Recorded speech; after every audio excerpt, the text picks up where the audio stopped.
सबसे पहले तो आपका शुक्रिया, थैंक यू वेरी मच कि आपने मेरे ऊपर ट्रस्ट करके वीडियो को क्लिक किया और जीसीबी के बारे में जो लेटेस्ट अपडेट है कि भैया जीसीबी वैल्यू एग्जैक्टली कब एक्सेप्ट होगी और कब इसकी ट्रेडिंग स्टार्ट होने वाली है। अगर मौजूदा कंडीशन को देखा जाए तो पाई की मौजूदा कंडीशन में जो ट्रेडिंग चल रही है वो किसी भी तौर पे सेटिस्फैक्ट्री नहीं है।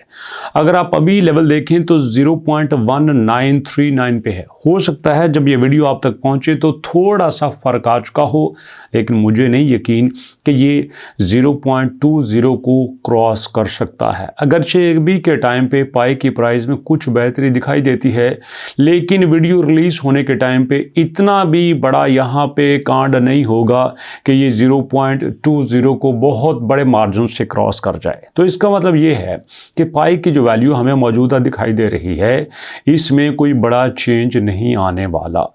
अगर मौजूदा प्राइस में कोई बड़ा चेंज नहीं आने वाला तो जिस प्राइस की हम बात कर रहे हैं 314159 की, तो भैया ये मार्केट में कब डेब्यू करने वाला है, कब इसका यहाँ पे चक्कर चकार शुरू होने वाला है। तो उसके लिए याद रखिएगा, जब भी कोई चीज़ मार्केट में लॉन्च होती है, अपने आप को मनवाती है, स्टार्ट होती है, तो उसके कुछ स्टेप्स होते हैं।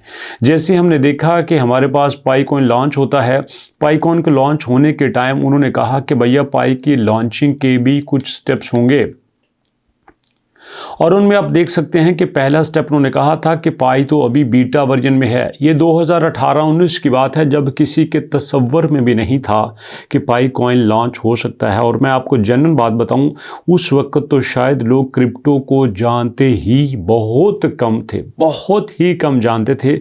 मुझे अपना पता है कि मैंने जब 2020-21 में यूट्यूब पे एंट्री ली तो मैं पर्सनली पाई को इतना डीपली नहीं जानता था, लेकिन बाद में कहानी तब शुरू हुई जब पाई ने अपना टेस्टनेट लॉन्च कर दिया। और टेस्टनेट लॉन्च करने के बाद पाई ने कहा कि भैया इसके बाद हमारा इनक्लोज मेननेट आएगा और इनक्लोज मेननेट के आने के बाद यहाँ पे हमारा ओपन मेननेट आएगा। ये इनका रोड मैप था।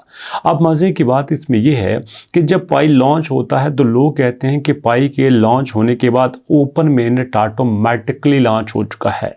पाई के लॉन्चिंग का मतलब यह है कि ओपन मेननेट की लॉन्चिंग हो जाना, लेकिन यहाँ पे देखा जाए तो पाई तो लॉन्च हो गया लेकिन ओपन मेननेट लॉन्च नहीं हुआ। और साथ साथ हमने एक और चीज़ देखी कि पाई की लॉन्चिंग के टाइम पे मार्केट में ये न्यूज़ आने शुरू हो गई कि भैया पाई की जो मौजूदा सप्लाई है 100 बिलियन पाई कॉइन की सप्लाई में से 90 बिलियन पाई कॉइन जो है वो पाई कोर टीम अपने पास रखे हुए है। तो अगर इसी सिनेरियो को देख लिया जाए तो इसका मतलब ये बनता है कि इस तरह से पाई कोर टीम इसको डिसेंट्रलाइज नहीं कर रही। अगरचे के लेटेस्ट अपडेट देखी जाए तो पाई की 19 मार्च को जो लेटेस्ट अपडेट आई है उसमें उन्होंने कहा है कि यार हमने लॉन्च पैड रिलीज कर दिया है।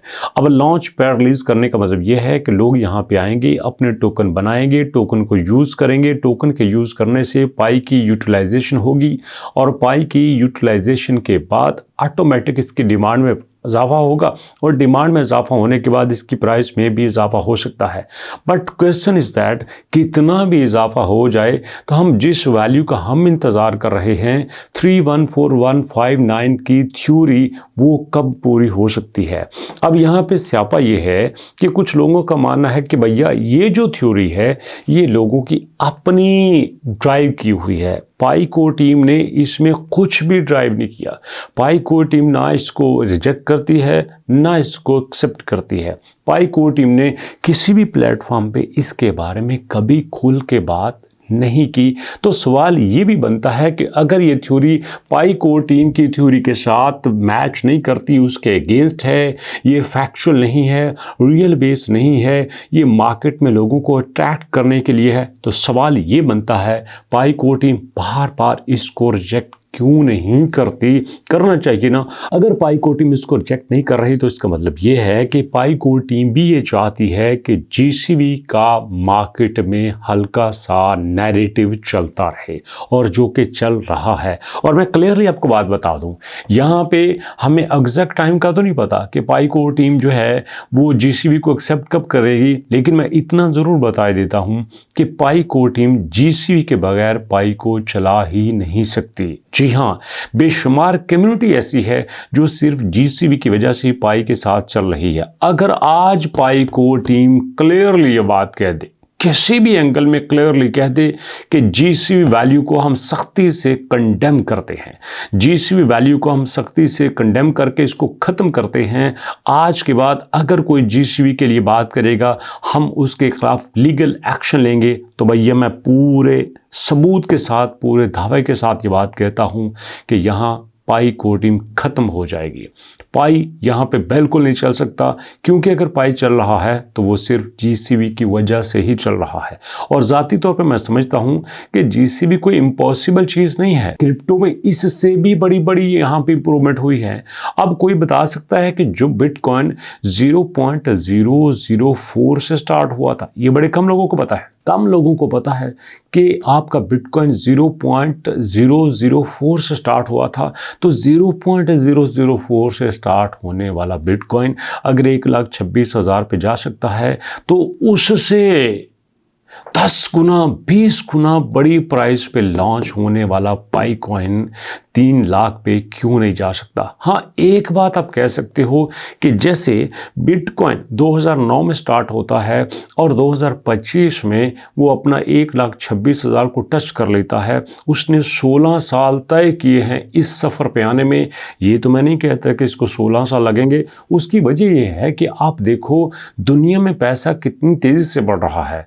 1985-86 में जब यहाँ पे बिलियनर्स की लिस्ट आने शुरू हुई थी, तब जो पहला बिलियनर हुआ था उसके पास सिर्फ $1 बिलियन था। जी हाँ, रॉकफेलर की बात कर रहा हूँ। रॉकफेलर पहला बिलियनर था, लेकिन उसके पास उस वक्त 1 बिलियन की वर्थ थी दोस्तों, और आज लोगों के पास $800 बिलियन है। इसका मतलब ये है कि पैसा कई गुना यहाँ पे ज़्यादा बढ़ चुका है। अगर यहाँ पे दुनिया की इकॉनमी 100 ट्रिलियन से क्रॉस कर चुकी है, तो क्या दुनिया की इकॉनमी 100 ट्रिलियन से 200, 400, 1000 ट्रिलियन नहीं हो सकती? अल्टीमेटली हो सकती है। तो हम ये कह सकते हैं कि हमें आने वाले दिनों में बहुत बड़ा बदलाव देखने को मिलेगा। वो बदलाव यकीनी तौर पर 31415 ना भी हो, लेकिन मैं कहता हूँ कि इकोसिस्टम में इसके करीब करीब चीज़ें ज़रूर हो सकती हैं। किसी ने नहीं सोचा था कि मोबाइल की माइनिंग ऐप यहाँ पे आ सकती है, क्लिक करके कोई यहाँ पे टोकन को माइन कर सकता है। तो ये भी नहीं कोई सोचेगा कि डुअल वैल्यू भी हो सकती है। ये भी नहीं कोई सोचेगा कि एक टोकन का अपना इकोसिस्टम हो सकता है, एक टोकन के अपने मर्चेंट्स हो सकते हैं, एक टोकन के अपने सेलर्स हो सकते हैं, एक टोकन के अपने बायर हो सकते हैं। सब कुछ एक टोकन के एक इकोसिस्टम में जब एग्जिस्ट करेगा तो मुझे पूरा यकीन है कि हमें बहुत बड़ा चेंज देखने को मिलेगा। उस चेंज के आने में महीना हो सकता है, साल हो सकता है, 5 साल हो सकते हैं, 10 साल हो सकते हैं। ये डिपेंड करता है हमारी कम्युनिटी पे कि हमारी कम्युनिटी फोर्स कैसे लगाती है। जब देखो ना, हमें पॉइंट ए से पॉइंट बी पे जाना है, अगर हम साइकिल पे जाएंगे या पैदल जाएंगे तो हमें बहुत टाइम मिलेगा। अगर हम हैवी बाइक पे जाएंगे तो हमें टाइम बहुत थोड़ा लगेगा। तो ये डिपेंड करता है कि वहाँ पे पहुँचने के लिए आप सोर्स कौन सा यूज़ करते हैं। तो अगर पैदल जाएंगे तो बहुत टाइम लगेगा, साइकिल पे जाएंगे तो थोड़ा टाइम लगेगा, हैवी बाइक पे जाएंगे तो बहुत थोड़ा टाइम लगेगा। यही फासला है दोस्तों जो हमने अपनी इस वैल्यू से जीसीबी तक अचीव करने में तय करना है। अगर हम ज़्यादा पैशन के साथ, ज़्यादा पावर के साथ करते हैं तो जल्द हम अचीव कर लेंगे। नहीं तो मैं आपको बता देता हूँ, अगर आप लोग यहाँ हिम्मत नहीं करते तो पाई ने भी यहाँ पे लॉन्च नहीं होना था। ये मैं पूरे सबूत के साथ बता रहा हूँ। बाकी आपकी मर्ज़ी है कि आप करते हैं। मैंने जनरली बता दिया कि यहाँ पे आपकी दौड़ की ज़रूरत है, आपकी मेहनत की ज़रूरत है। सो दोस्तों, अभी तक इतना ही। मुलाकात करते हैं नेक्स्ट वीडियो में। तब तक के लिए अल्लाह की अमान।